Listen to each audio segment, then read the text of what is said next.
कल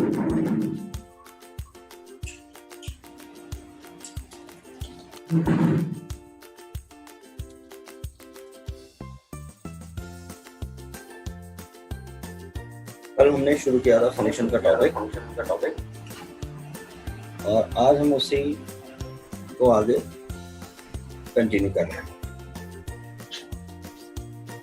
कल हम बात कर रहे थे फंक्शन की दो कैटेगरी की, पहली थी लाइब्रेरी फंक्शन, दूसरा था यूडीएफ और हमने शुरुआत कर दी थी लाइब्रेरी फंक्शन की। और लास्ट क्लास में हमने देखा था stdio.h, ठीक है। इसके कुछ फंक्शंस कवर्ड कर चुके थे हमने और उनमें से हमने देखा था प्रिंटफ, scanf, ये सब पहले ही कर चुके हैं इसलिए हमने दोबारा बताया नहीं। गेट्स पुट्स भी कर चुका है, char किया। कल हमने देखा इसमें f printf, f scanf। Usually ये दोनों फंक्शन लास्ट के हम यूज करते हैं फाइल हैंडलिंग के लिए, लेकिन अभी के सिनेरियो पे हमने इनका यूज करके कंसोल से या आउटपुट विंडो से इनपुट आउटपुट करने के लिए देखा था। इनमें हमने कल यूज किया था standard input stream and standard output stream, जिसका नाम था std in और std out। आज हम पढ़ने जा रहे हैं इसका, तो इसके दो फंक्शन और पढ़ने वाले हैं हम। बाकी फंक्शन फाइल हैंडलिंग में पढ़ेंगे s printf and s scanf।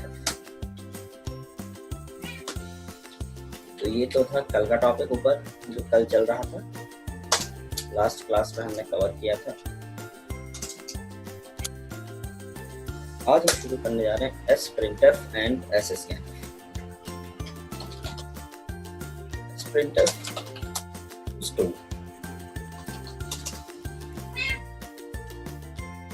used to insert data in a character array।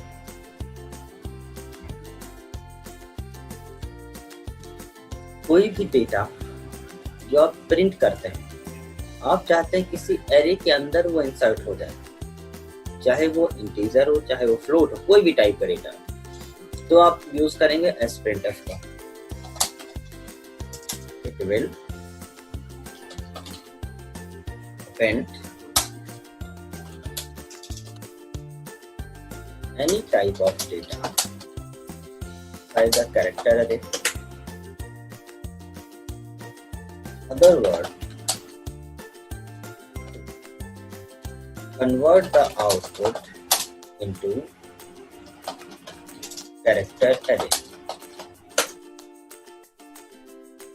or can say that it will print inside a character array। तो ये कहाँ प्रिंट करेगा? ये किसी कैरेक्टर एरे के अंदर प्रिंट करेगा। तो मुझे वो आउटपुट दिखेगा नहीं जब तक मैं कैरेक्टर एरे को प्रिंट ना करूं। तो we cannot see the output console, get the result or output, we have to print the character array is printed। कुछ मेन पॉइंट इसके बारे में समझ लीजिए, फिर प्रैक्टिस करके देखते हैं, तब समझ में आएगा ये कैसे काम कर रहा है। तो s printf स्ट्रिंग printf बोलते हैं इसको, ठीक है, स्ट्रिंग printf। तो ऐसा printf जो आउटपुट को किसी एरे के अंदर प्रिंट करता है वो कहलाएगा s printf। फॉर एग्जाम्पल, हमने मेन बनाया और हमने यहाँ पे इंटीजर कुछ वेरिएबल ले लिया, जैसे इंटीजर a ले लिया 100, कैरेक्टर b ले लिया, b में z कर दिया, फ्लोट c ले लिया 23.45 कर दिया, ठीक है, 3 वेरिएबल है। और कैरेक्टर एक ले लिया आउटपुट, एक एरे बना लिया हमने 100, बड़ा सा अरे बना लिया। तो देखिए अब मैंने लिखा, इसका सिंटैक्स समझ लीजिए ताकि इसको हम यूज कैसे करेंगे। सिंटैक्स लिखा, जब भी आपको sprintf यूज करना है तो सबसे पहले आपको कैरेक्टर अरे का नाम देना है, देन आपको मैसेज और फॉर्मेट स्पेसिफायर देना है, जैसे आप printf में देते हैं। सिंटैक्स बाकी सिंटैक्स वही है, printf जैसे आप करते हैं %d %s, जिस तरह का जो प्रिंट करना होता है उस तरह का स्पेसिफाई लिखते हैं, और यहाँ पे लिस्ट ऑफ क्या लिखते हैं, वेरिएबल। बिल्कुल वैसा ही है, सिर्फ एक्स्ट्रा में क्या है यहाँ पे कैरेक्टर एरे। जैसे कल हम देख रहे थे तो यहाँ पर स्ट्रीम का नाम आ रहा था, sprintf में कैरेक्टर एरे का नाम देना होगा। तो देखिए हमारे इस प्रोग्राम में कैरेक्टर एरे का नाम क्या है, printf कैरेक्टर एरे का नाम है आउटपुट। देखिए कैरेक्टर एरे का नाम हमने क्या लिया था, आउटपुट। जो भी आप चाहे वो नाम ले लीजिए। हमें क्या क्या प्रिंट करना है, हमें प्रिंट करना %d, comma %c, %a, b और c। ये हमने sprintf कराया। जब आप इसे रन करेंगे तो आपको नो एरर, कोई एरर नहीं मिलेगी, बट नो आउटपुट, आपको कोई आउटपुट भी नहीं मिलेगा। तो आप ये देखते हैं, तो इसको यूज कैसे करेंगे, कैसे देखें जब आउटपुट ही नहीं दिखेगा। तो चेक इट, हमने यहाँ include stdio.html प्रोग्राम बनाया और हमने इसे किया रन।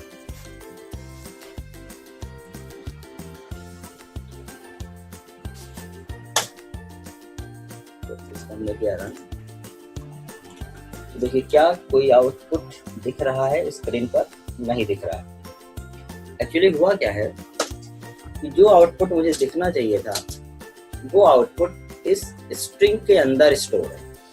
तो अगर मुझे आउटपुट चाहिए तो we have to print this string, which string, output. तो मुझे लिखना होगा printf %s आउटपुट। तो सारा आउटपुट तो यहाँ पर स्टोर है। अब देखिए फिर से हमने रन किया तो sprintf आउटपुट को किसी स्ट्रिंग के अंदर स्टोर कर दो। अब अगर मैंने यहाँ /n लिख दिया होता sprintf में, देखिए मुझे जो भी फॉर्मेट चाहिए, आउटपुट जिस फॉर्मेट में चाहिए वो वही का वही आपको लिख देना है, बट वो जो फॉर्मेट है वो कहीं जाकर स्टोर हो रहा है। तो ये अब न्यू लाइन पे प्रिंट होगा, बट प्रिंट स्क्रीन पर नहीं होगा, आउटपुट के एरे में स्टोर रहेगा। तो जब आपको प्रिंट करना होगा तो आप printf लगाएंगे और यहाँ पर % आउटपुट को प्रिंट कर देंगे। ये देखिए कॉमा से पहले ही न्यू लाइन हो गई है, तो कॉमा भी न्यू लाइन पर प्रिंट हो रहा है।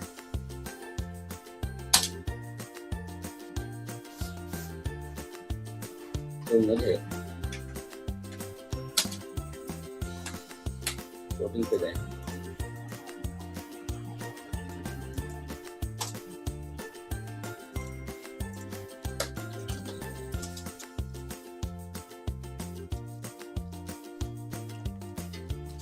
get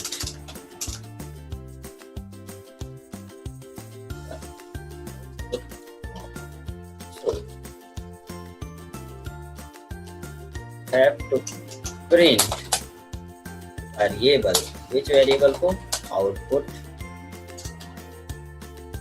like मेन वैसे का वैसा है, सब कुछ वही प्रोग्राम है, ऊपर वाला ही। हमें लास्ट में लिखना होगा printf %s, क्योंकि वो स्ट्रिंग है, हम लिखा आउटपुट।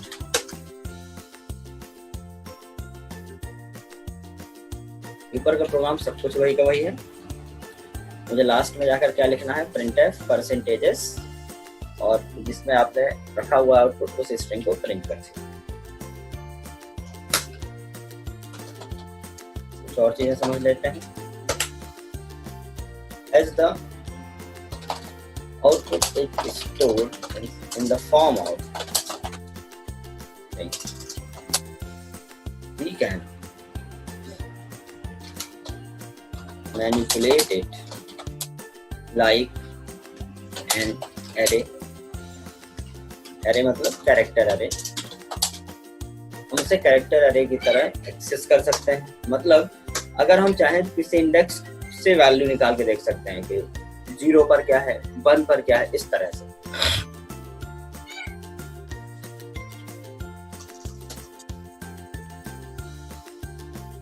जैसे अब देखिए यहाँ पर printf %c और हमने आउटपुट का 0 इंडेक्स पर देखा और आउटपुट के 1 इंडेक्स पर देखा। पिछली बार हम यहाँ %s प्रिंट कर रहे थे, मतलब पूरी स्ट्रिंग। इस बार हम एक एक कैरेक्टर प्रिंट कर रहे हैं। टोटल कितने कैरेक्टर प्रिंट किए हमने? 2। कौन से इंडेक्स के? 0 इंडेक्स के और 1 इंडेक्स पर। अब देखिए स्टोर क्या है इसमें। अभी स्लैश एन फिर में लगा रहने दें। तो पहले इस नंबर पे 100 स्टोर है, ये 100। तो इसमें से 1 है 0 इंडेक्स का डेटा और 0 है 1 इंडेक्स का डेटा। ये वाला 0 3 इंडेक्स का डेटा। तो वही मुझे जो आउटपुट मिलेगा वो मिलेगा 1,0। देखते हैं, देखिए 1,0। तो सारा जो आउटपुट है वो कहीं ना कहीं एक एरे के फॉर्मेट में स्टोर है, कैरेक्टर एरे के फॉर्मेट में, इसलिए हम उसे एरे की तरह एक्सेस कर सकते हैं। अगर मुझे लूप लगाकर देखना है एक एक इंडेक्स को, वो भी आप देख सकते हैं। यहाँ पे फॉर्मेट आप चाहे तो बदल सकते हैं, तो कोई भी फॉर्मेट में आप प्रिंट कर सकते हैं। फिर हमने यहाँ लिखा printf whole output. Whole output किसमें? तो स्ट्रिंग के फॉर्मेट में, तो हमने %s लिखा आउटपुट। तो देखिए होल आउटपुट में क्या लिखा? A-Z-23 point something. अब आप इनको गिन लीजिए 0 से लेकर यहाँ तक डेटा है। यही इसकी साइज है।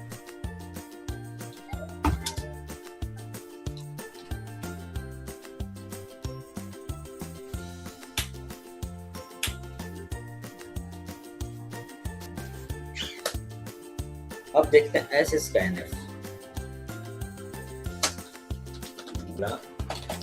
printf is used to convert any type of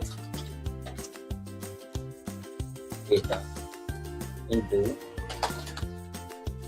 ठीक है, any type of data into a string। अब देखते हैं scanf।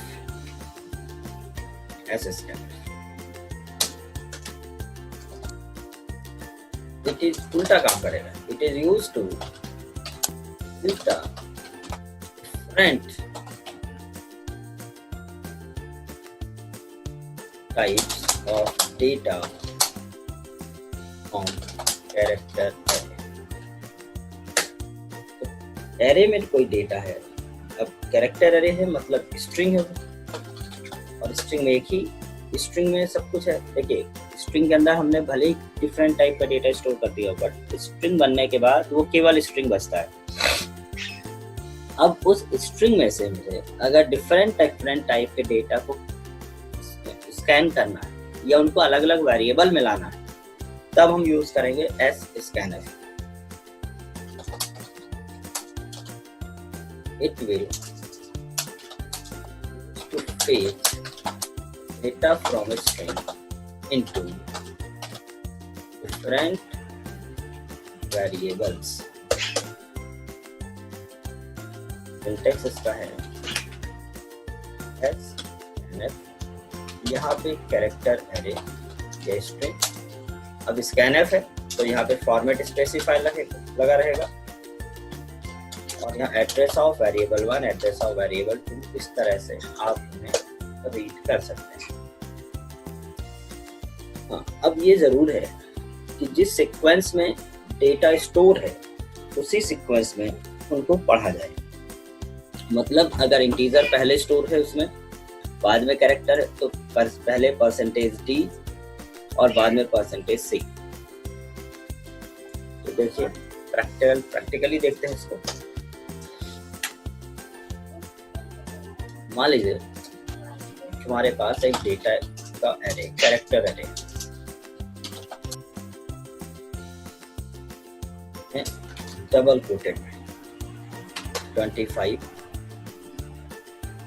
और यहाँ पर स्टोर कर दिया है ए 32.23।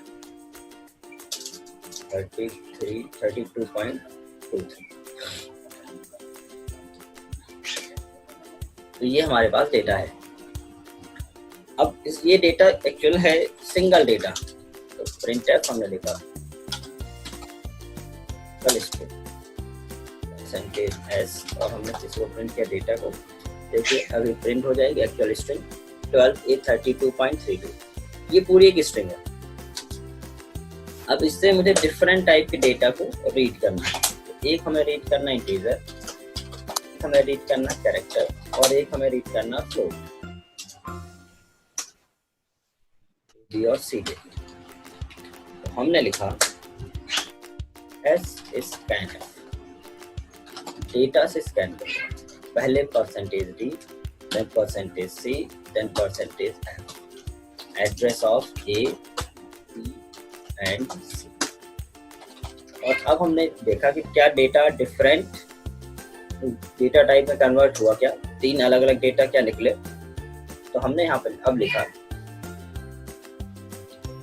परसेंटेज डी प्लस स्लैश लिखिए percentage D comma percentage C comma percentage F. हम करके देखते हैं। तो ये देखिए इस बार 3 अलग अलग वेरिएबल में डेटा है। ए में क्या दिख रहा है, सिर्फ 12। तो 12 के बाद ये कैरेक्टर मिल गया। तो जब आपने स्कैनफ लगाया परसेंटेज डी, तो इसने शुरू से रीड किया तब तक जब तक इंटीजर मिलता रहा और उसे उठा के किस वेरिएबल में दे दिया, ए में। फिर आपने लिया परसेंटेज सी, तो इसके बाद कैरेक्टर ये मिल गया ए। फिर हमने लिखा परसेंटेज एफ, तो बाकी जो बचा डेटा है 32.23। और क्योंकि स्कैनफ एफ फ्लोट का काम ही 6 कैरेक्टर के फॉर्मेट में प्रिंट करना, तो जब उसे आप प्रिंट कर रहे हैं तो पॉइंट के बाद एक्स्ट्रा 0 भी प्रिंट कर रहा है। तो इस तरह से अगर कैरेक्टर एरे है उसमें डिफरेंट टाइप के डेटा है तो आप उसे अलग अलग कर सकते हैं।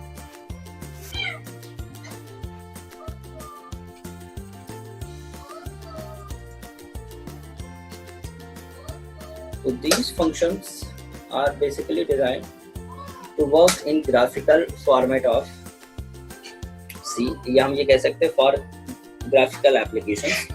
आगे जाके graphics.c वगैरह अगर पढ़ते हैं आपको तो वहाँ पर सब कुछ हमें कैरेक्टर फॉर्मेट में एक आउटपुट बना के देना रहेगा। तब हम यूज करेंगे एस प्रिंटफ या एस स्कैनफ। तो ये हुए हमारे stdio.h के फंक्शन। आज हम शुरू करने जा रहे हैं नेक्स्ट हेडर फाइल string.h। ठीक है, अब हम पढ़ने जा रहे हैं कौन सा header file, string.h। Library function चल रहे हैं। Library function are the function belongs to different library और header file which are already predefined. हमें बनाने नहीं है, हमें केवल बने बनाए मिले हुए हैं फंक्शन। तो अब हम उसी सीक्वेंस में string.h के कुछ फंक्शन पढ़ने जा रहे हैं। हम इम्पोर्टेंट फंक्शंस ऑफ string.h थोड़ी सी इसकी प्रस्तावना। This header file contains the function related to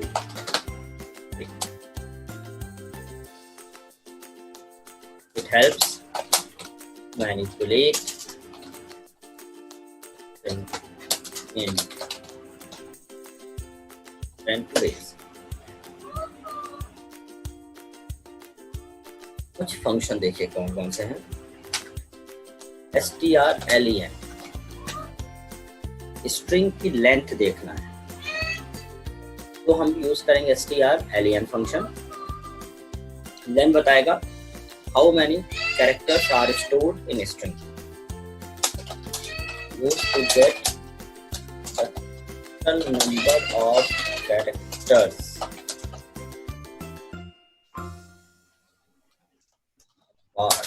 of from any third observe value। Function string है बट रिटर्न क्या करेगा, इंटीजर, क्योंकि नंबर ऑफ कैरेक्टर रिटर्न करेगा। सिंटैक्स इसका हुआ इंट टाइप का आपको कुछ वेरिएबल लेना होगा, strlen पे आपको स्ट्रिंग या फिर कोई कैरेक्टर अरे पास करना होगा। इंट क्यों लिखा है, ये इसका रिटर्न टाइप है जो यहाँ से मिलने वाला है। कल हमने 4 कैटेगरी में जो फंक्शन पढ़े थे, तो याद कीजिए हमने एक टर्म कहा था, function takes nothing returns nothing, take something return something, takes nothing return something, take something return nothing. कल की क्लास में हमने बात करी थी। तो उससे अगर उससे हम मैच करें तो ये क्या कर रहा है, टेक कर रहा है स्ट्रिंग, स्ट्रिंग आप इसको दीजिए and it will return integer, तो फिर उनको गिन कर काउंट करके बताएगा कितने कैरेक्टर हैं।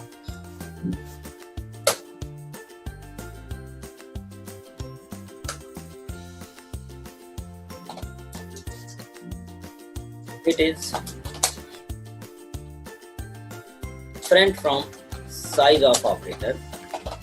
ये भी बता दो, कुछ बच्चों को ये डाउट हो सकता है कि साइज देखने के लिए हम साइज ऑफ फंक्शन का यूज कर सकते हैं, लेकिन ये डिफरेंट है इससे। कैसे डिफरेंट है ये देखिए, साइज ऑफ ऑपरेटर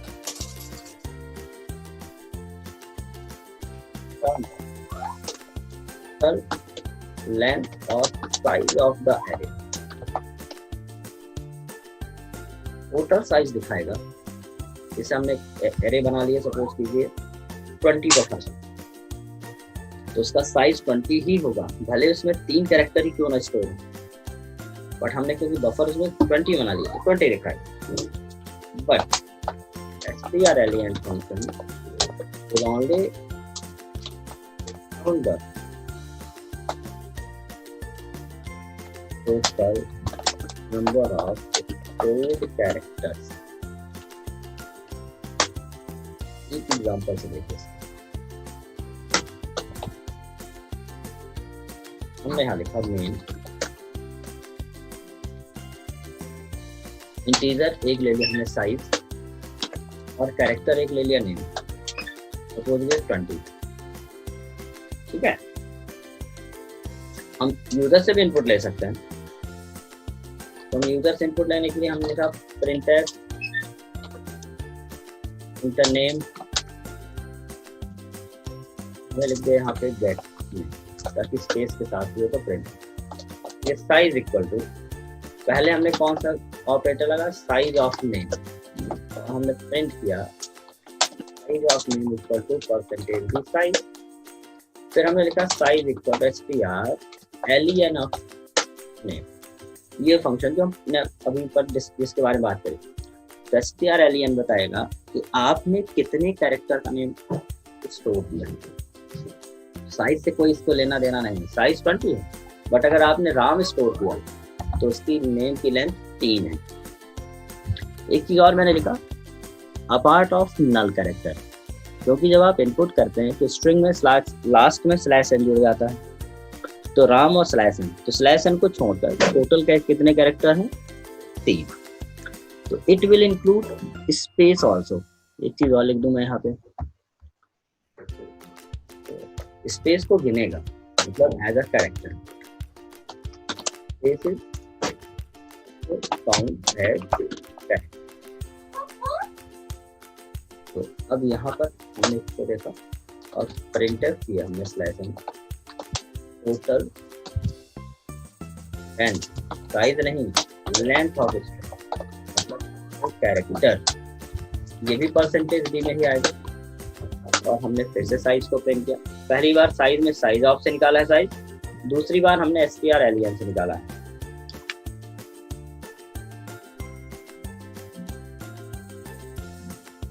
अब देखिए, जब भी इस फंक्शन को यूज करना है तो आपको हेडर फाइल लगानी होगी, है include edio.h,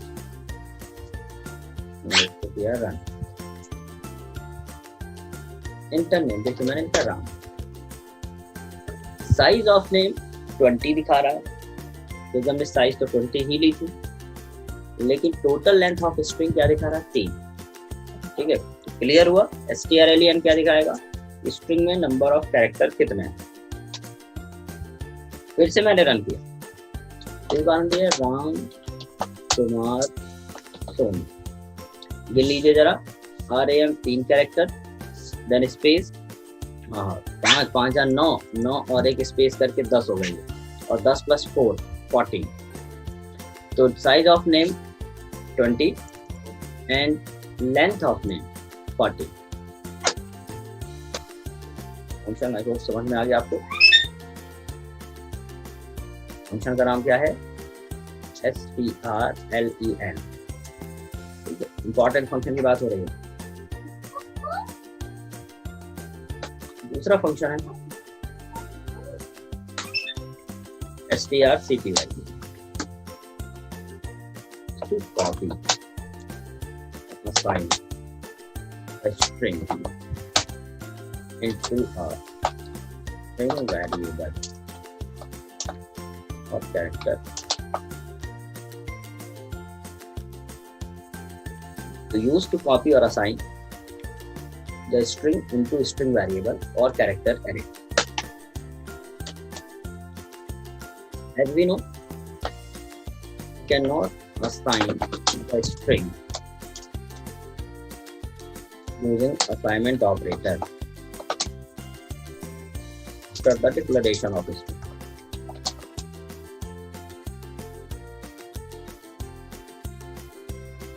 आपको एक चीज पता है, पिछले भी क्लास में बता चुका हूँ कि आपने अगर नेम बनाया, नेम राम, तो सॉरी नेम बनाया, कोई कैरेक्टर अरे बनाया नेम से, आपने उस लाइन पर असाइन नहीं किया, तो आप नीचे नेम इक्वल टू राम नहीं लिख सकते क्योंकि एरर आती है। String can not be assign like a number. But वो काम करने के लिए हम क्या यूज कर सकते हैं, स्ट्रिंग कॉपी, strcpy। तो this function to perform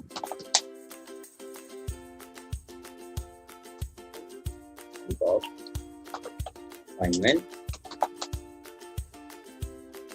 perform this type of assignment, like पहले syntax देखें,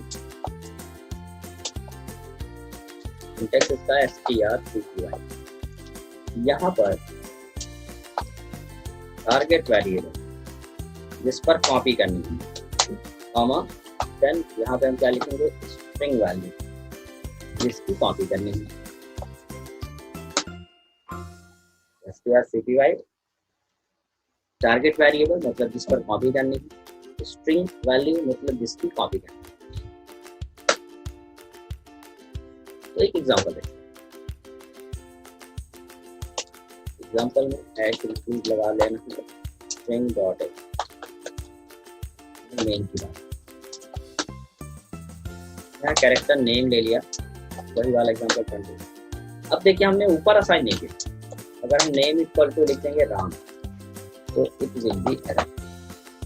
ये काम हम असाइनमेंट ऑपरेटर से नहीं कर सकते, लेकिन strcpy का यूज करके ये काम बार बार कर सकते हैं। strcpy टारगेट स्ट्रिंग का नाम क्या है, टारगेट वेरिएबल का नेम, नेम में क्या कॉपी करने है, राम। तो फिर printf %s और हमने नेम को प्रिंट किया, तो नेम में क्या मिलने वाला है, यहाँ पर राम। फिर strcpy किया, इस बार नेम में हमने कुछ और कॉपी कर दिया, तो टेक्स्ट बिल्कुल असाइनमेंट की तरह, तो पिछला हटा देगा और नया उसमें कॉपी कर देगा। बट क्योंकि असाइनमेंट ऑपरेटर यहाँ यूज नहीं कर सकते, इसलिए हमें ये वाला फंक्शन हेल्पफुल होगा। इस बार पिछली बार राम आया था, इस बार क्या कॉपी हो गई, रमेश। तो आगे जाकर स्वैपिंग वगैरह अगर करनी है स्ट्रिंग की तो फिर हम इससे कर सकते हैं। ये हमने इसको रन किया,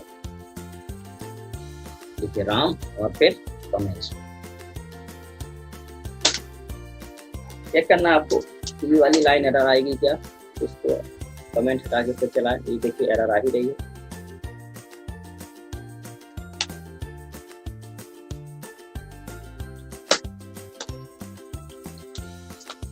find to name different variable and on the swapping of, मतलब इंटरचेंज करना है। जैसे मैं नंबर की स्वैपिंग देखी थी, तो यहाँ पर स्ट्रिंग की अगर हम स्वैपिंग करनी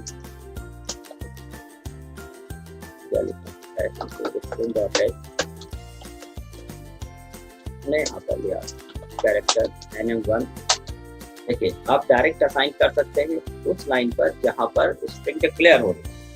तो पहले हमने लिया रहा NM2 इक्वल टू NM2 और स्ट्रिंग का साइन जरूर बनाइएगा, एरे का साइन, तभी से डेटा स्टोर होगा। दूसरा बना लिया हमने। अब इनको स्वैप कर, नेम1 को नेम2 में, नेम2 को नेम1 में। तो आपको पता है यूजर हमने तीसरा वेरिएबल ले लिया, NM3 ले लेते, तो इसका साइज हमने 20 लिया। अभी हमने लिखा printf तो स्वैपिंग प्रिंट करके दिखा देते हैं। NM1 equal to percentages slash NM2 equal to percentages NM1 and NM2। पहले हमने कुछ दिखाया स्वैपिंग से पहले क्या वैल्यू, और फिर स्वैपिंग करके देखेंगे वैल्यू इंटरचेंज हुई कि नहीं हुई। तो स्वैपिंग के लिए क्या करना होगा, पहले एक नेम को हम रख लेते हैं NM3 में, जैसे NM1 को NM3 में रखा, फिर NM2 की कॉपी कर दी NM1 में, और फिर NM2 में NM1 चाहिए था जो किसमें कॉपी था, NM3 में। तो वही काम है जो हम नंबर पे करते आए हैं, लेकिन फंक्शन बदल गया। यहाँ पे असाइनमेंट नहीं, strcpy NM3 में क्या रखा, NM1, फिर NM1 पे रखा NM2, strcpy NM3 पर, सॉरी NM1 पर, 1 पर तो NM2 आ गया, NM2 पर NM1 चाहिए जो किसके पास है, NM3। फिर हमने फिर से प्रिंटिंग करी और यहाँ पे लिख दिया हमने अक्षर से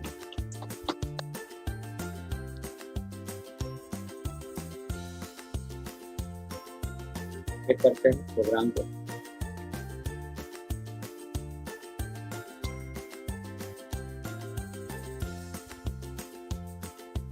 देखिए बिफोर स्वैपिंग क्या दिखा रहा है, NM1 Ram, NM2 Amit. After swapping NM1 Amit and NM2 Ram.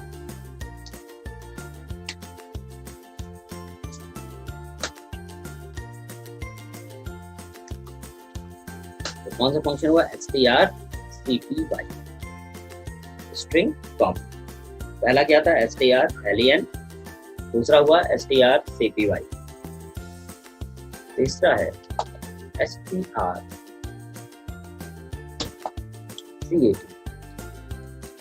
concatenation और join, concatenate join।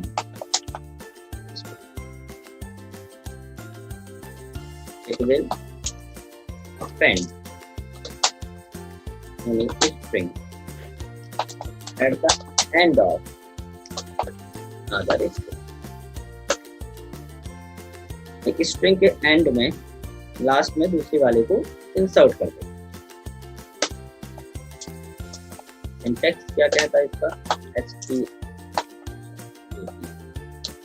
यहाँ पे टारगेट वेरिएबल स्ट्रिंग वेरिएबल जिसमें अपेंड करना है, और यहाँ पे सोर्स स्ट्रिंग हो सकती है या फिर स्ट्रिंग वेरिएबल हो सकता है। ठीक है, सोर्स स्ट्रिंग हो सकती है, सोर्स स्ट्रिंग वेरिएबल भी हो सकता है।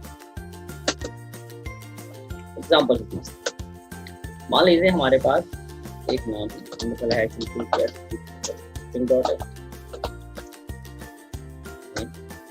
कैरेक्टर NM1 लिया, ठीक है, कैरेक्टर NM2 लिया, इस पे हमने लिया Kumar NM1 source variable NM1 हुआ, और हमने टारगेट क्या लिया, सॉरी टारगेट को NM1, सोर्स क्या हुआ NM2, तो NM1 में अपेंड कर देगा इसको NM2। जब मैं NM1 को प्रिंट करूंगा तो राम नहीं प्रिंट होगा, राम कुमार प्रिंट होगा, क्योंकि कुमार इंसर्ट हो चुका है उसमें लास्ट। देखिए जरा, देखिए राम कुमार, कोई स्पेस भी नहीं है, क्योंकि नेम में जो स्पेस होगा वही ऐड होगा। अगर नेम में स्पेस है तो यहाँ भी स्पेस आएगा, नेम में स्पेस नहीं है तो यहाँ भी स्पेस नहीं आएगा, मर्ज हो जाएगा। ये हुआ आज के लिए यहीं तक, कल आगे बात करेंगे नेक्स्ट फंक्शन की।